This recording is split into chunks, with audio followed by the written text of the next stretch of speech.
नमस्कार, मी सिद्धेश ताकावले. दुपारचे 2 वाजतात आणि आपण पाहता जय महाराष्ट्र. बुलेटिनच्या सुरुवातीलाच बातमी प्रभादेवीतून. प्रभादेवीमध्ये माजी नगरसेवक समाधान सरवणकर आणि स्थानिकांमध्ये एक वाद झाला. इमारतीमध्ये तात्पुरत्या उभारण्यात आलेल्या शाखेवरून हा वाद झालाय. शाखेसमोर शेड बांधत असल्याने स्थानिकांचा विरोध आहे. स्थानिकांच्या विरोधानंतर सरवणकरांचा काढता पाय होता. आपत्कालीन परिस्थितीमध्ये शेडचा अडथळा येऊ शकतो म्हणून स्थानिकांनी विरोध केला. स्थानिकांच्या या विरोधानंतर समाधान सरवणकर यांचा घटनास्थळावरून काढता पाय निघाला.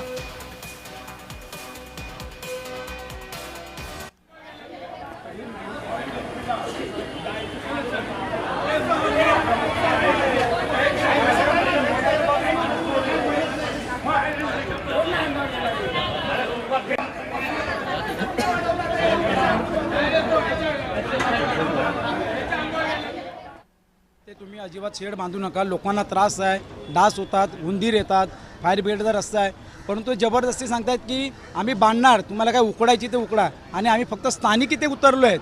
हे जे आमचे आमदार आहेत हे स्वतःहून आलेले आहेत. आम्ही कोणाला बोलवलं नाही. आमचे स्थानिकच त्यांना बस आहेत. आम्हाला त्यांनी दादागिरीची भाषा केली. आम्ही प्रेमाने सांगून तर प्रेमाने पळालेत ते. आता त्यांच्यात हिंमत असेल तर त्यांनी समोर यावं. शेड आहे ना, हे फायर ब्रिगेडचा रस्ता आहे. त्याच्या आम्ही कालपासून संतोष तेलवणेला याला सांगतोय. आज पण आम्ही समजत होतो, पण ते नंतर काही लोक त्यांच्या बरोबर आले आणि सर्व आरेतुरेची वार्ता सुरुवात केली त्या लोकांनी.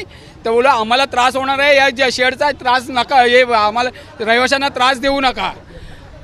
शेड तुम्ही बांधू नका. शेड पक्षाचा विषयच नव्हता आमचा. आम्ही काढलेला, आम्ही पक्षाचा विषय काढलेला नव्हता. आम्ही इथले रहिवासी आहेत म्हणून आम्ही विरोध केलेला की इथे नका बांधू.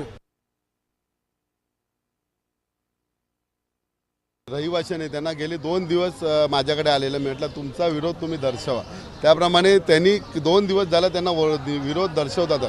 तरी आज मुद्दा म्हणून इथे आल्यानंतर स्थानिक रहिवासी खाली उतरल्यानंतर हा लोकप्रतिनिधी या साई सुंदरच्या जीवावरती त्यांनी करोडो रुपये कमवलेत बिचारे गरीब लोकांच्या नावाने. आणि स्वतः मी तुम्हाला ह्या स्कीममध्ये त्यांनी स्वतःच्या नातेवाईकांचे सुद्धा नावं टाकले, ती सुद्धा आम्ही तुम्हाला दाखवतो.